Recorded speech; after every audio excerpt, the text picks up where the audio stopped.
Estamos de volta e agora você vai ver que a falta de chuvas no estado, nessa época do ano, tem um efeito negativo direto na agricultura, né, Rose? Pois é, o trigo, por exemplo, não se desenvolve como era o esperado. E para discutir alternativas neste período aí, uma universidade de Maringá promoveu um dia de campo. Com a força que o sol brilha no céu, quase não dá para dizer que estamos no inverno. Esse mês de julho foi o mais quente dos últimos 37 anos em todo o mundo. Dados da Administração Nacional Oceânica e Atmosférica dos Estados Unidos. Com temperaturas mais altas, quem sofre são as culturas típicas de inverno. O trigo é um bom exemplo. Nesse dia de campo promovido por uma universidade particular do noroeste do estado, ele ganhou espaço especial. A intenção por aqui foi comparar o desenvolvimento da planta. De um lado, o trigo exposto à natureza, sem receber uma gota de água há mais de 40 dias. Do outro, um canteiro auxiliado por sistema de irrigação. Ano passado teve pouca chuva também e foi positivo para o trigo. Por quê? A gente teve baixa incidência de doenças, principalmente doenças de espiga, que são fruto de uma combinação entre disponibilidade de água e alta temperatura no momento do espigamento da cultura. Então, no ano passado, como não houve essa condição, nós tivemos uma ótima produtividade do trigo, que gerou para nós aqui uma safra histórica em termos de produção, de volume produzido. Esse ano, infelizmente, a restrição hídrica está sendo um agravante.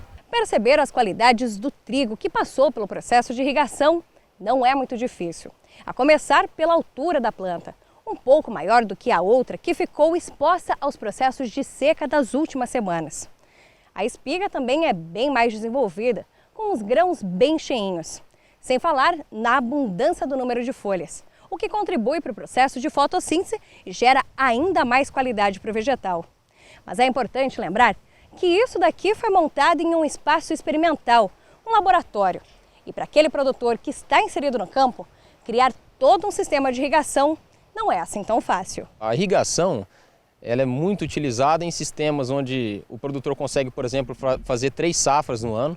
Em algumas regiões do Paraná nós temos, por exemplo, a soja como carro-chefe no verão, o milho, segunda safra, e ainda sobra uma janela, por exemplo, que é viabilizada pelo sistema irrigado, que é o cultivo de feijão. Então pode-se dizer que não é viável instalar um sistema de irrigação, dimensionar para uma propriedade, pensando exclusivamente na lavoura do trigo. Não é de hoje que o cultivo de trigo é visto com desconfiança pelos agricultores.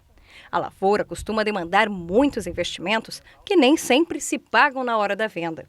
Experiência já vivida pelo algodão no estado. Cultura forte nos anos 1990, ela também marcou presença no dia de campo. Depois de quase se extinguir dos solos paranaenses, agora o algodão recebe incentivos até mesmo entre os estudantes de agronomia. É imprescindível, né? A agronomia é um curso teórico prático.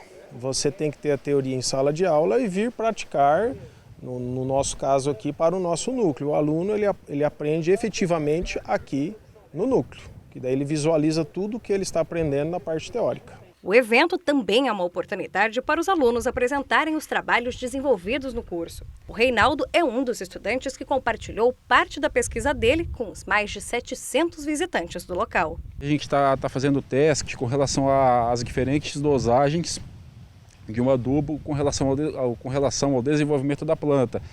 E no final do experimento a gente vai avaliar qual foi o resultado melhor, ou seja, onde ela teve um desenvolvimento melhor, onde ela cresceu mais, onde ela teve uma maior quantidade de folhas. Esse é o objetivo. Para os futuros engenheiros agrônomos, um dia de aprendizado prático.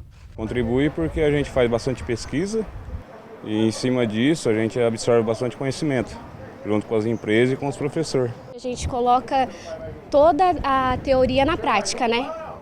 Olha, talvez chova mais pouco, né, Rose, nessa semana? Pois é, as previsões são de pouca chuva em algumas regiões. Gente, é torcer aí para que volte a chover regularmente.